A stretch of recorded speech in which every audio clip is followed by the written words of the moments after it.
Millions of Mitt Romney supporters truly believed he would be elected president. Many of them say the election result was a real shock. Republican strategist and CBS News political analyst Frank Luntz went to Virginia this week, and he asked 20 Romney voters about the election, President Obama, and the future of the Republican Party.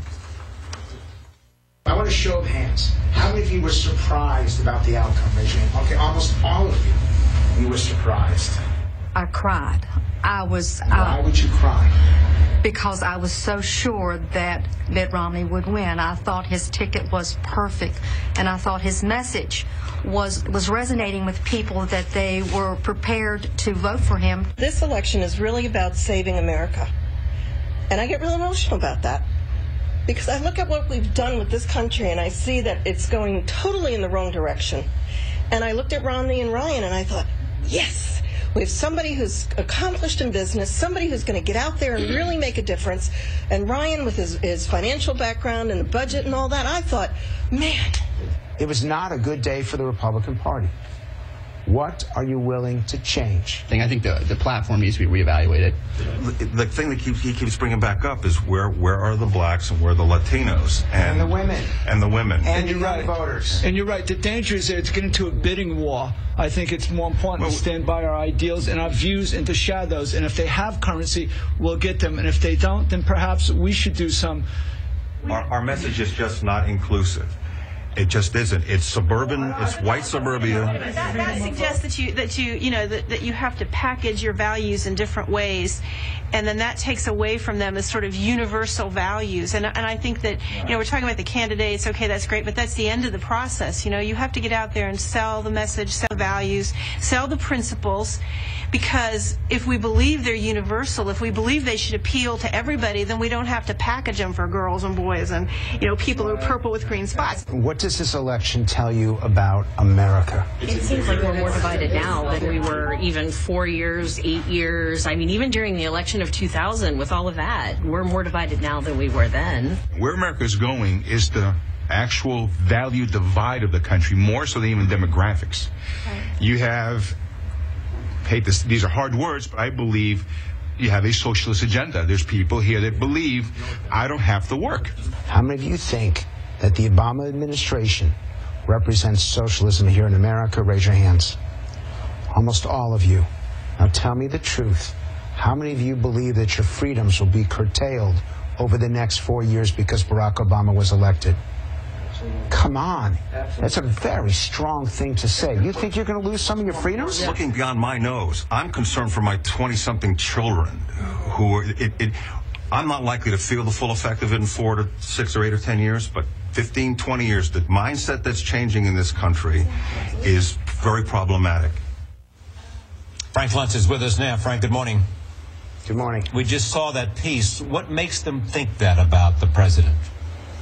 Well, they're afraid that the freedoms, and that was what. No, I know what they're afraid of. What is it that makes them that way? They feel that the policies offer more government control, offer more Washington involvement, more Washington intervention. And by the way, Charlie, they're willing to compromise, but they want to stick by the principles. For example, if you want to raise taxes on the wealthiest Americans, they'll actually consider it if Washington is prepared to cut spending significantly.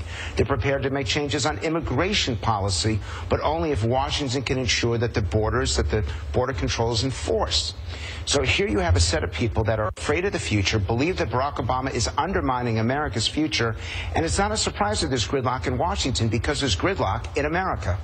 One of them seemed to suggest that the Republican Party needed to be more inclusive.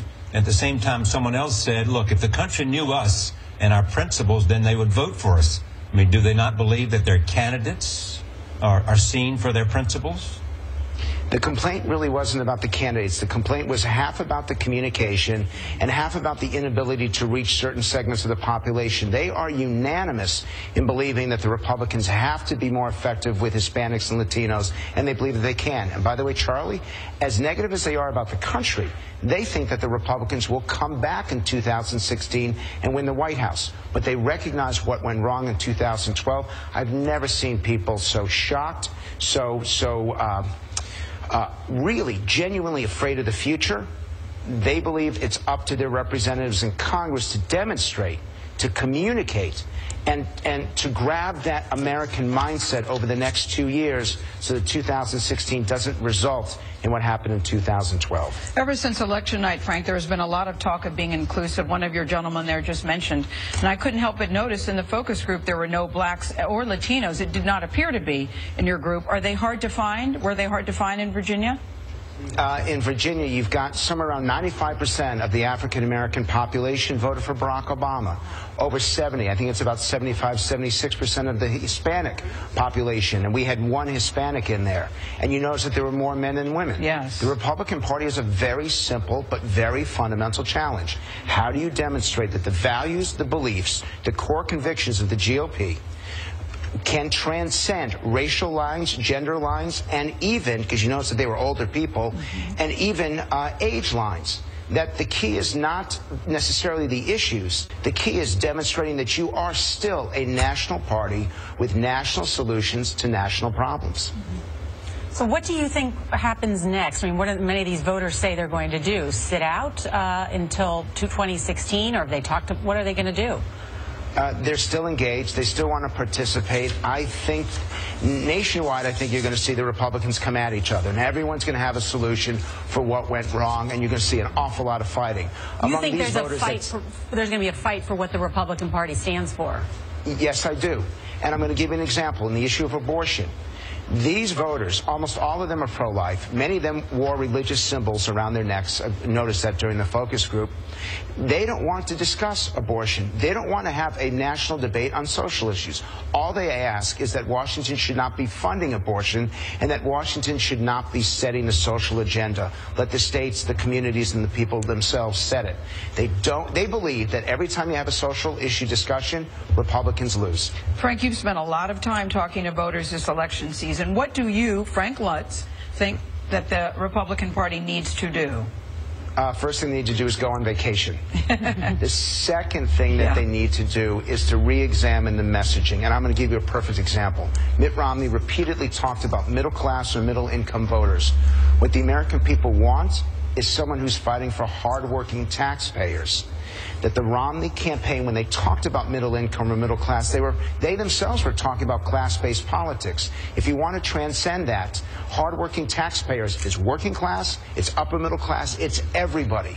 That is just one example. There are 20 or 30 examples like that. The Republican Party has to learn the language of the American people if they expect to win the support of a majority of Americans. All right, Frank Luntz, enjoy your vacation.